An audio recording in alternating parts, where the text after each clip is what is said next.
저는 40대 중반 남자이고 회사원입니다. 사람들에게 절 소개할 때면 전 매우 평범하다고 하는데 이런 제가 평범하지 않은 일을 겪게 되면서 이 글을 쓰게 되었어요. 그리고 아직까지도 그 후유증에 무기력하게 살고 있는데요. 하루가 멀다 하고 술만 마시고 제대로 밥도 못 챙겨 먹어 살도 7kg나 빠지니 저희 부모님은 저 때문에 걱정이 이만저만이 아니세요. 곧 50을 바라보지만 그래도 부모님은 아직 제가 어린아이 같은가 봐요.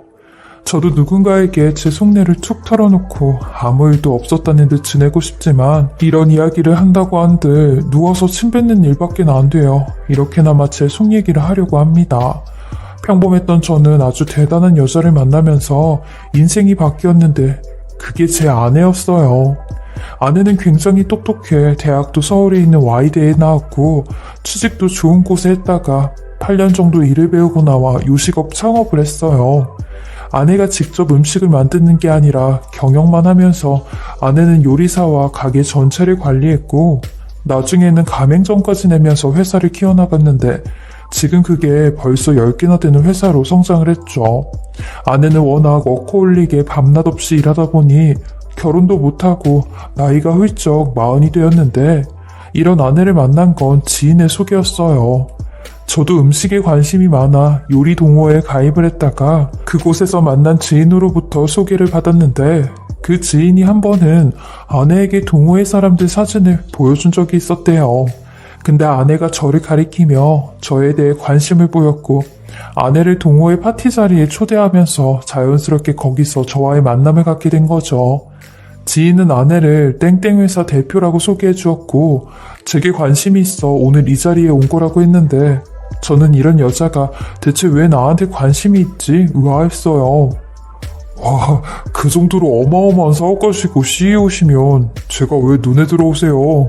저는 일반 기업 회사원인데다가 저희 집안도 굉장히 평범하거든요. 아, 제가 너무 앞서갔나요? 저에 대해서 어느 정도 아셔야 될 것 같아서요. 어머, 저 그런 거 따지고 남자 만나는 사람 아니에요.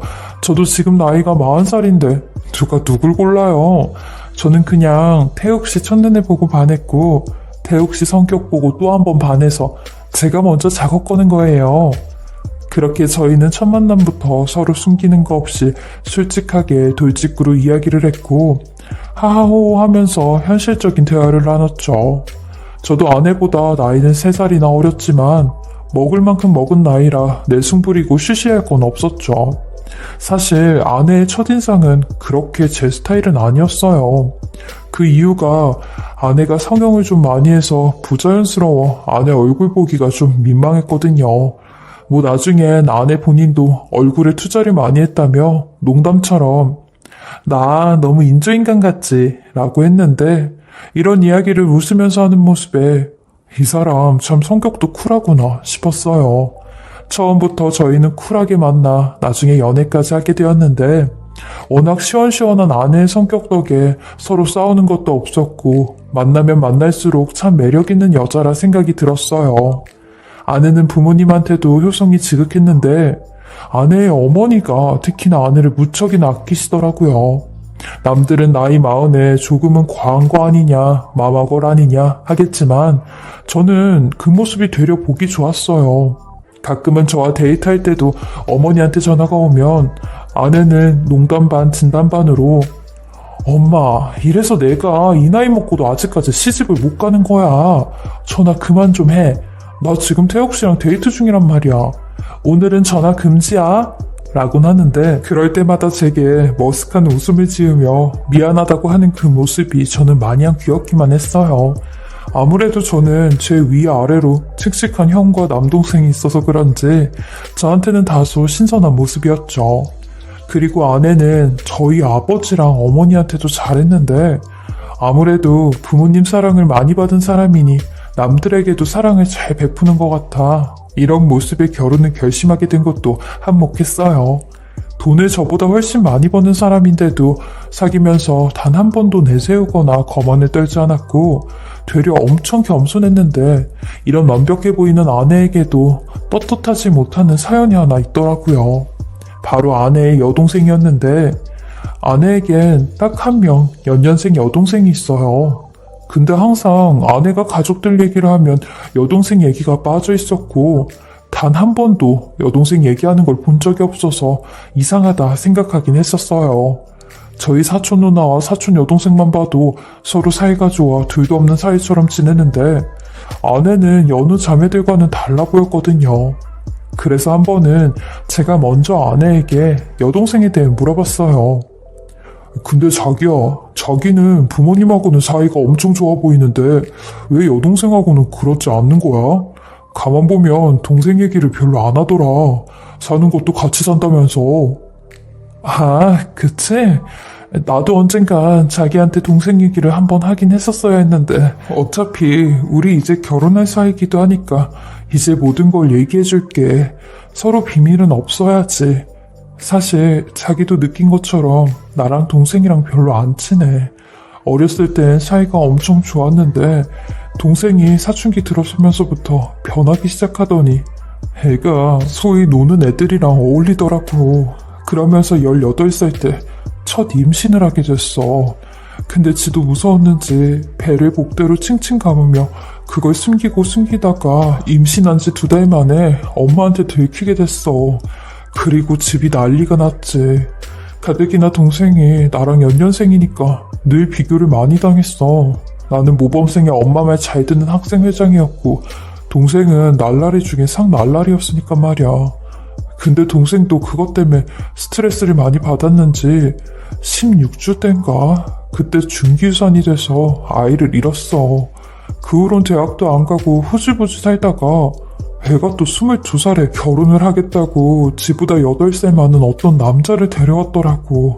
그리고 애 낳고 잘 사는 것 같았는데 결국 몇 년 전에 이혼해서 지금은 집에 들어와서 살고 있어. 매제 말론 동생이 바람을 펴서 이혼을 하는 거라고 했는데 동생이 돈도 없고 능력도 없어서 양육권도 뺏겼지 뭐. 나도 자세한 건 몰라. 자기도 알다시피 우리 엄마가 나한테는 하도 극성이라서 나쁜 소리 듣지 말라고 아직도 그 이유를 말 안 해줬거든.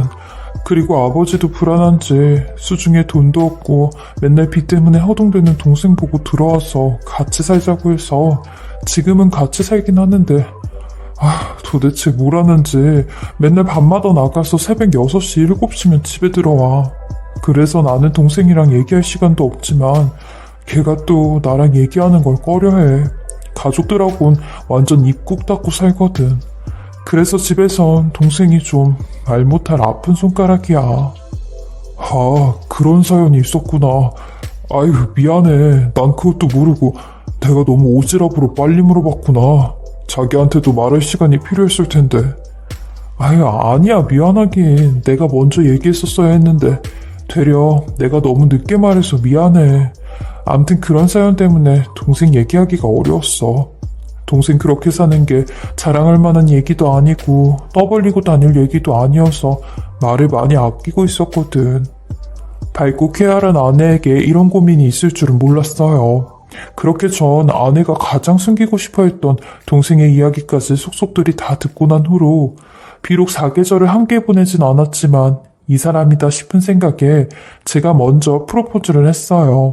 그리고 5개월 동안 결혼 준비를 하였는데 처제는 상견례 때도 사정이 있다며 나오지 않았고 저는 그런 처제를 결혼식장에서 처음 만나게 되었죠. 처제를 처음 보는데 처제는 외모도 아내와는 많이 달랐어요.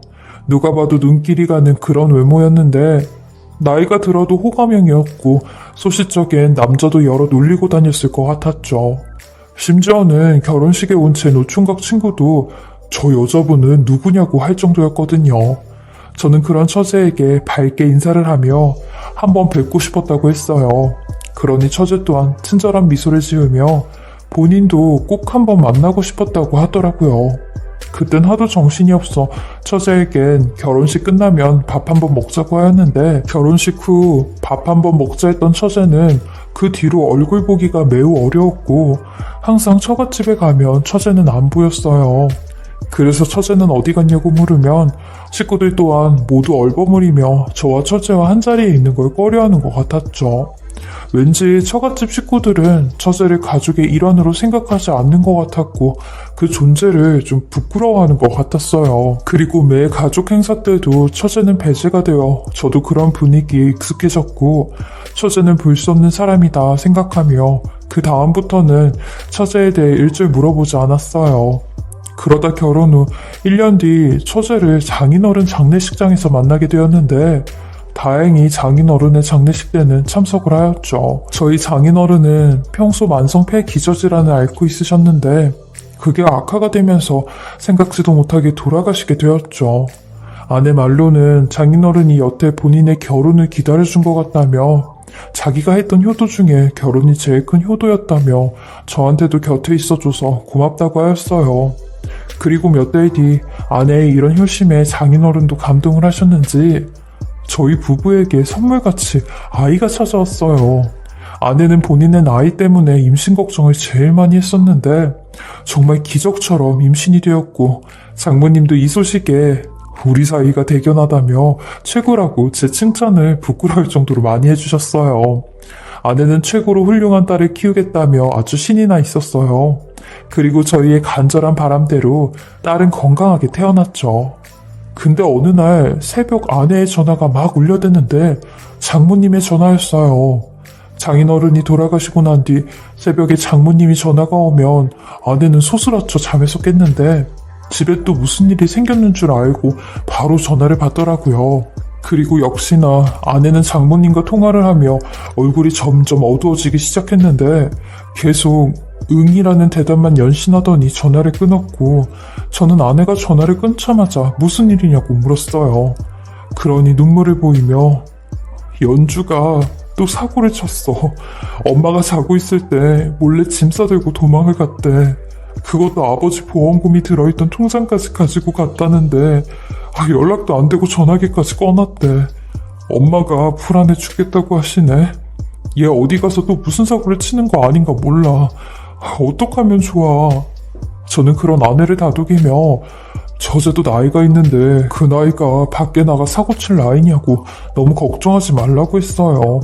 그 후로 일주일이 지나고 한 달이 지났는데도 처제는 연락이 안 되었고 심지어 돌아오지도 않았죠. 정말 죽었는지 살았는지도 모를 정도로 실종이 되었는데 장모님과 아내가 하도 걱정을 해 실종 신고까지 했는데 아무래도 성인 실종은 까다로워 신고 자체가 어렵다고 하였어요. 교회에 다니시는 장모님은 매 기도가 처제의 기도라고 할 정도로 처제를 많이 걱정하고 계셨죠. 하기야 장인어른 떠나신 지 1년 뒤에 처제까지 실종이 되었으니 멘탈적으로 많이 힘드실만 하셨어요. 그 걱정이 아내에게도 고스란히 전해져 미워도 내 동생, 이뻐도 내 동생이라며 많이 힘들어 하더라고요. 결국 처제는 장작 3년 동안 저희 앞에 나타나지 않았고 아내는 평생 가슴에 돌덩어리를 하나 얹은 채 살았어요. 식구들하고 모인 자리에서도 아내와 장모님은 한숨이 마를 날이 없었는데 장모님은 신세한탄까지 하시며 내 팔자가 무슨 팔자길래 남편도 이리 떠나고 자식마저 나를 떠나는지 도통 모르겠어. 자네랑 연하 너는 내 옆에 꼭 붙어 있어야 해. 하시는데 아내는 이런 장모님을 혼자 두기 불안하다며 제 의중을 묻고 몇 번이나 같이 합가를 하자고 했지만 장모님은 혹여나 처제가 돌아올까 그 집을 비울 수 없다고 하셨어요. 그 정도로 말은 아픈 손가락이라지만 똑같은 자식이구나 생각했어요. 그것 빼고는 저희 가족 정말 행복하고 화목했습니다. 이대로 시간이 멈춘다고 해도 여한이 없을 정도였고 지금 생각하면 정말로 그때의 그 행복했던 시간이 멈춰버렸으면 좋겠다는 생각이 들어요. 왜냐면 지금은 그런 행복했던 시간을 아내와 함께 할 수 없게 되었거든요. 지방으로 미팅을 갔다 온다던 아내가 교통사고를 당하게 되었는데 전복된 차량의 폭발로 그 자리에서 즉사를 하게 되었어요. 아내에게 작별 인사도 하지 못한 채 유언 하나 듣지 못한 채 결혼 8년 만에 천사 같은 아내를 정말로 하늘나라에 다시 보내주게 되었어요. 아내가 세상을 떠나고 난 뒤 저는 이 세상 사람이 아닌 듯 아무것도 할 수가 없었고 하루하루를 고통 속에서 몸부림치며 살았어요. 급작스럽게 떠난 아내가 불쌍했고 아내의 마지막 순간을 함께 해주지 못했다는 괴로움이 저를 심하게 짓누르더라고요. 그중 제일 걱정이 컸던 건 이제 아내 없이 어떻게 살아야 될지가 가장 큰 숙제였습니다. 7살 된 딸 아이에게는 엄마의 부재를 어떻게 설명해야 할 것이며 엄마로서의 역할은 어떻게 해야 되는지 모든 게 다 제가 처음 겪는 일이었어요. 장모님은 힘들어하는 저희 대신에 당분간은 딸을 보살펴준다고 하셨고 저보고 언제든지 마음 추스릴 때까지 기다릴 테니 딸 걱정은 말고 제 걱정만 하라고 하셨어요. 컴컴한 암막 커튼을 24시간 동안 쳐놓으니 지금이 밤인지 낮인지도 모르게 살아가던 찰나 아내를 떠난 지 보름 정도 되었을 때 누군가 집 문과 배를 막 두드리더라고요. 분명 저희 어머니나 장모님은 제게 연락을 하고 오실 텐데 저렇게까지 문을 두드릴 사람은 없어 그냥 무시를 하고 말려고 했는데 10여 분이 넘게 계속 문과 배를 누르는 겁니다. 그래서 하는 수 없이 인터폰을 보게 되었는데 인터폰 너머로 제가 본 얼굴은 전혀 생각지도 못한 사람이었고 문을 열고 그 사람을 보고 나서야 실종되었던 처제가 왔다는 걸 알게 되었죠. 저와 처제는 아무 말도 없이 몇 초간의 정적을 두고 서로의 얼굴만 쳐다보고 있었고 저는 그런 처제를 보며 아니 처제 이게 어떻게 된 일이에요? 대체 그동안 어디에 계셨던 거예요? 그리고 여긴 어떻게 알고 찾아온 거예요? 라고 하니 처제는 춥다며 들어가서 얘기하자며 다짜고짜 저를 밀고 집 안으로 들어오는 겁니다.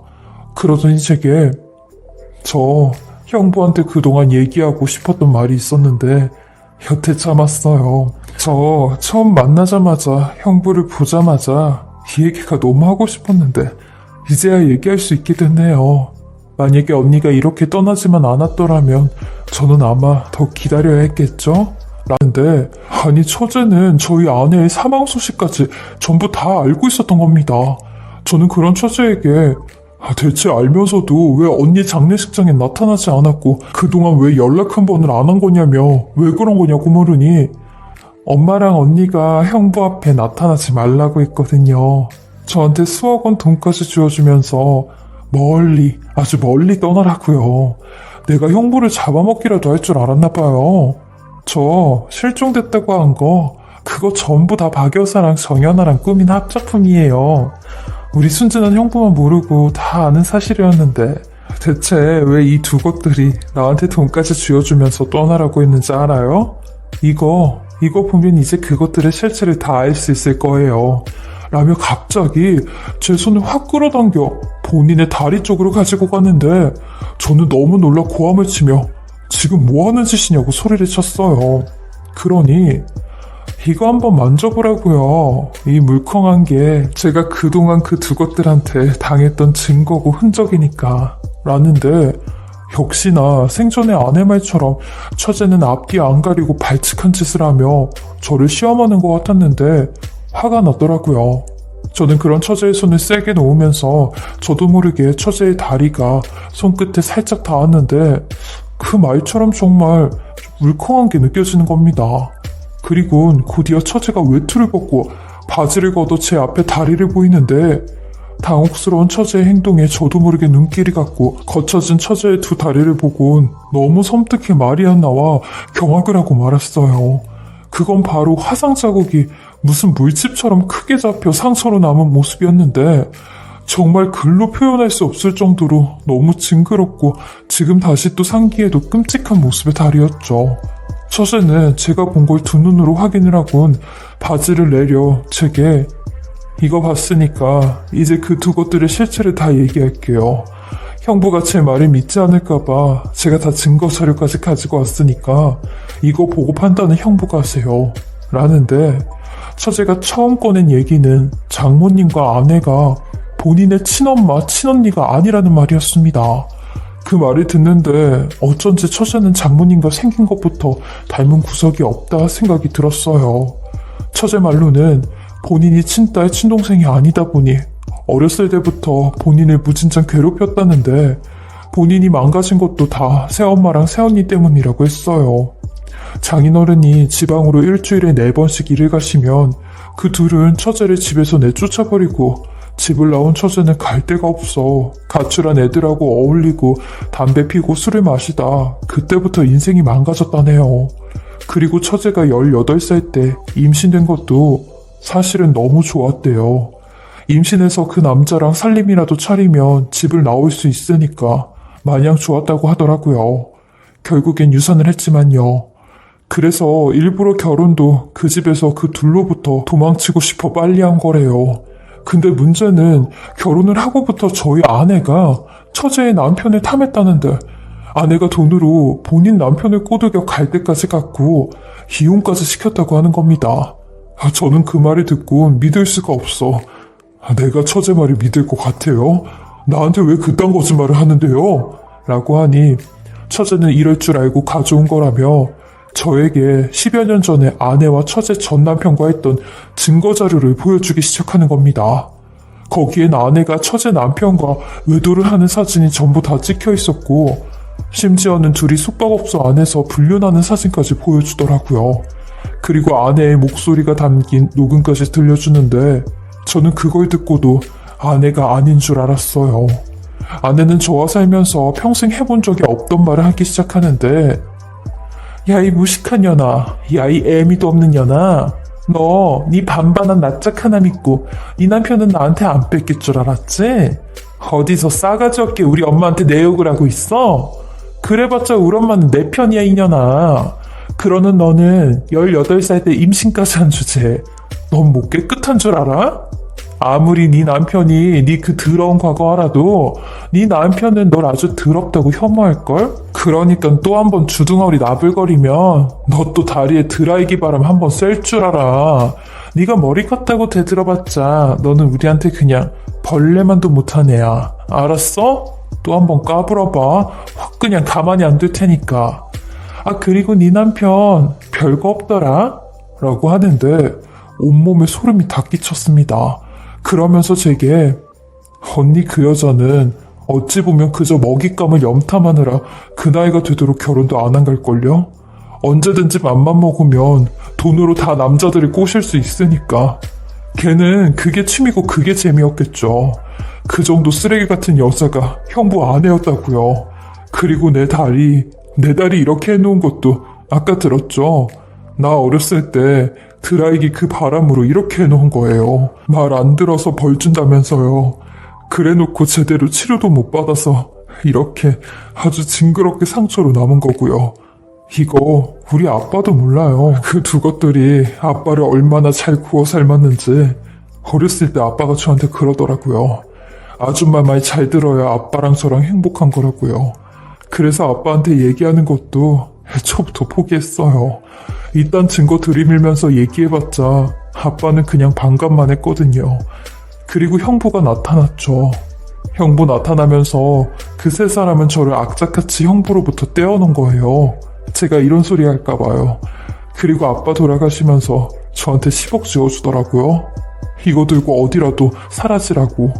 이 돈이 저한테 주는 피해 보상이니까 이거 들고 꺼지라고 하더라고요. 그것도 다 제가 녹음해놨죠. 요샌 소형 녹음기도 아주 잘 나오더라고요. 그러니 그 두 인간은 제가 녹음하는 줄도 몰랐을걸요? 무슨 얘기할 때는 제 핸드폰부터 뺏는 악질이니까요. 저는 그래서 그 돈 가지고 무기력하게 떠날 수밖에 없었어요. 당장 돈이 필요했으니까요. 라는 말에 그럼 여태까지 왜 그 말을 안 하고 있었냐고 했어요. 이렇게 다 증거가 있는데 왜 말을 안 했냐고 하니 몇 년 동안 잠자코 있다가 한 번에 다 터뜨려서 아내가 처참히 망하는 꼴을 보고 싶었다네요. 돈도 권력도 가족도 최고로 꼭대기에 있을 때 그때 터뜨리면 더 크게 무너지니 그걸 기다렸다고 하는데 처제는 아예 복수를 하려고 칼을 간 모양이었어요. 근데 아내가 갑자기 세상을 떠나버리면서 저를 찾아와 이제야 다 이야기를 하는 거라고 했죠. 그러면서 본인은 아내가 교통사고로 사망했다는 걸 알곤 하나도 슬프지 않았다네요. 여태 언니인 저희 아내가 본인에게 했던 모든 사악한 짓들과 그 자리까지 올라가면서 짓밟고 갔던 사람들의 피눈물이 모여서 벌로 받은 것 같다면서요. 그 생각밖엔 안 들었대요. 언니가 살아있을 때 제대로 살았더라면 아마 그런 벌도 안 받았을 거라고 하는데 저도 그 말에 처제 처제 말대로 어차피 언니는 이 세상 떠났고 죽은 사람은 말이 없는데 지금 이 얘기를 하는 이유가 뭐예요? 가뜩이나 힘든 나한테 찾아와서 이런 진실까지 말하면서 나한테 또 상처를 내야 속이 시원했어요? 대체 나한테 이런 말을 하는 이유가 뭐냐고. 언니 세상 떠난 지 보름 됐어요, 보름. 이라며 울부짖었어요. 처제한테는 계모이고 새언니였지만 그래도 저한테는 아내였고 제 딸이 엄마였는데 이렇게까지 긁어부스럼을 만들어야 되냐며 가슴에 치며 이야기했어요. 아무리 아내가 처제한테는 못되게 해도 저한테만은 진실이었고 저 또한 아내를 많이 사랑했는데 이런 말을 하는 처제가 그저 믿기만 하더라고요. 이제 와서 악녀 역할을 자처하는 건가? 아님 하늘에서 지켜보고 있을 아내에게 보란듯이 아내가 처제 남편에게 했던 짓을 저한테도 똑같이 하며 유혹하려는 건가 싶은 생각까지 들었죠. 제가 되려 처제를 원망하고 아내의 편을 드니 처제가 거기서 딱 한마디 하며 자리를 뜨는데 형부 아직까지도 정신 못 차리셨어요? 당신 와이프 남자 좋아한다고 남자. 당신 딸이 진짜 당신 딸인 줄 알아? 내가 봤을 땐 당신이랑 너무 안 닮았던데? 내가 여기까지 얘기하면 무슨 말인지 알아듣겠네요? 하면서 봉투를 한 장 던져주고 가는데 그 봉투엔 아내가 사망한 날 지방으로 미팅을 간 날 그날 찍힌 불륜의 현장이 그대로 있었습니다. 처제가 사라지고 나서야 저는 놓치고 있던 정신줄을 찾게 되었고 이제야 정말 죽은 아내와 장모가 다시 보이기 시작했어요. 그리고 만약 아내가 살아있더라면 이 얘기를 지금 듣나 몇 년 후에 듣나 저한테는 감당하기 힘든 일이라 생각이 들면서 미리 매를 맞은 것 같았네요. 저는 처제로부터 모든 진실을 듣곤 바로 장모님을 찾아가 장모님 입으로 먼저 이 모든 말들이 사실이냐고 묻고 싶었어요. 장모님이라면 아내의 불륜과 제 딸이 친딸이 아님을 알고 있을 거라 생각했거든요. 둘은 뭐 둘도 없는 사이이며 공범이니까요. 처음엔 화가 머리끝까지 차올라 장모님한테 가서 소리라도 지르고 물건이라도 깨부수며 이게 어떻게 된 일이냐고 따지고 싶었지만 되려 시간이 지나니 아주 냉정할 정도로 마음이 차가워지더라고요. 그리고 침착한 마음으로 처제가 가져온 모든 증거자료를 들고 장모님 댁으로 갔습니다. 일부러 아무런 연락도 하지 않고 무작정 집으로 간 거죠. 제가 집에 가니 장모님은 뛸 듯이 기뻐하며 저를 환하게 맞이하더라고요. 아유, 김서방, 잘 왔어, 잘 왔어. 내가 김서방 걱정을 얼마나 많이 했는지 알아? 연락을 하고 싶어도 얼마나 힘들면 김서방이 연락을 안 하나 싶어서 먼저 하지도 못하겠더라고. 근데 이렇게 제발 와주니 고맙네, 고마워. 우리 유이는 지금 막 피아노 학원 갔네. 이따 1시간 뒤면 올 거야. 유이 오면 얼굴 보고 저녁 먹고 가. 내가 김서방 좋아하는 찌개 끓여줄게. 아니요, 장모님. 저 오늘 밥 먹으러 온 거 아닙니다. 장모님한테 물어볼 거 있어서 왔어요. 제가 오늘 처제를 만났거든요. 몇 년 전에 실종한 처제를요. 제 입에서 처제 얘기가 나오니 역시 장모님은 눈이 동그래지셨고 놀라움을 감추지 못했어요. 근데 그 놀라움은 걱정과 안심의 놀라움이 아닌 두려움의 놀라움 같았죠. 아니, 뭐? 아니, 걔가 지언니 장례식 때도 안 온 애가 걔가 왜 김서방을 찾아간 거야? 왜 나타났대? 왜 온 거래? 와서 무슨 말을 또 찌꺼린 거야? 어? 근데 장모님, 저는 지금 좀 이해가 안 되네요. 여태 처제가 실종이 됐는데 어디에 있었는지 어떻게 살았는지 궁금하지 않으세요? 그리고 와이프가 죽은 걸 실종돼서 연락도 안 되는 처제가 어떻게 알겠어요? 근데 장모님이 지금 하시는 말씀은 계속 처제랑 연락을 했다는 말 같네요. 아예 내가 그렇게 말했나? 나도 너무 깜짝 놀라서 나도 모르게 나왔나 보네. 대체 걔는 어디에 있었대? 라며 시치미를 떼는 장모에게 그간 처제가 모아두었던 증거자료를 던져주며 연기 그만하세요, 장모님. 아주 가증스럽고 진절머리 나네요. 장모님도 아시죠? 유이 제 딸 아닌 거. 장모님이 끝까지 거짓말하면 저도 끝까지 가서 친자검사 할 수밖에 없어요. 진실을 말해주세요, 장모님. 이라고 하니 역시나 장모는 끝까지 웃기며 아니라고 바락바락을 하더라고요. 그 모습에 정말 참고 있던 화가 물밀듯 쏟아져 나왔고, 그럼 친자 검사하겠다고 했어요. 검사 결과 후에 이것보다 더한 꼴 보실 줄 알라고 소리를 쳤죠. 그러니 장모가 그러더군요. 칫불도 없는 거 데려다가 사람 만들어놨더니 이제 보따리 내놓으라고 하는 거야 뭐야. 그래, 이제 나도 시시거리고 숨길 것도 없어. 어차피 이렇게 된 거. 그리고 자네도 내 딸 앞으로 있는 재산 반 가져갔잖아. 그럼 됐지. 그걸로 한탕하면 됐지. 뭐가 그렇게 문젠데. 자네가 평생 일해서 그 돈 만져나 볼 수 있어? 어딜 대들고 있어. 그리고 누가 자네 보고 내 손녀딸 키우라 했어? 그래, 자네 딸 아니야. 자네 딸 아니니까 안 데려가면 될 거 아니야? 라고 하는데, 살다 이렇게 못돼 먹은 사람인 줄 이제라도 알게 돼서 저 세상 간 아내랑 그 여자한테 고맙기까지 했어요. 그렇게 저는 상처뿐인 영광으로 그 집안과 완전히 끝을 냈고, 장모 말대로 아내로부터 받은 재산 20억으로 평생 혼자 독신으로 살 생각을 하고 있습니다. 그리고 3달 전쯤인가 처제로부터 연락을 받았는데 본인은 장모를 고소했다고 하더라고요. 여태 본인에게 가했던 모든 행동들을 이제라도 벌주고 싶다면서요. 저는 그런 처제에게 끝까지 잘 싸워서 이기라고 하였고, 이제라도 진실을 말해 사람 하나 살린 거라며 고맙다고 했네요. 처제 아니었음 나는 아무것도 모르고 아직까지도 폐인으로 살았을 거라면서요. 저는 되려 진실을 알고 나선 더 잘 살아야겠다는 생각을 하고 있어요. 그게 어쩌면 저 세상 간 아내에게 해줄 수 있는 복수라 생각이 들었거든요. 살다 이런 일까지 겪고 나니 남은 생에는 좀 편하게 살았으면 하는 간절한 마음이 다 생겨요. 사는 동안 거짓 없이 진실하게 살면 벌은 받지 않을 거라 생각하고, 어쩌면 이런 것도 하늘이 다 도와 저를 구했다 생각하며 나쁜 생각보다는 긍정적인 생각으로 열심히 살아가려고 합니다. 제 이야기 끝까지 들어주셔서 감사하고요. 늘 여러분에게 행복하고 좋은 일만 가득하시길 바랍니다. 그리고 마지막으로 미혼인 분들이 계시다면 결혼하실 때 꼭 그 사람에 대해 잘 알아보시고 후회 없는 결혼 생활을 하시길 바랍니다.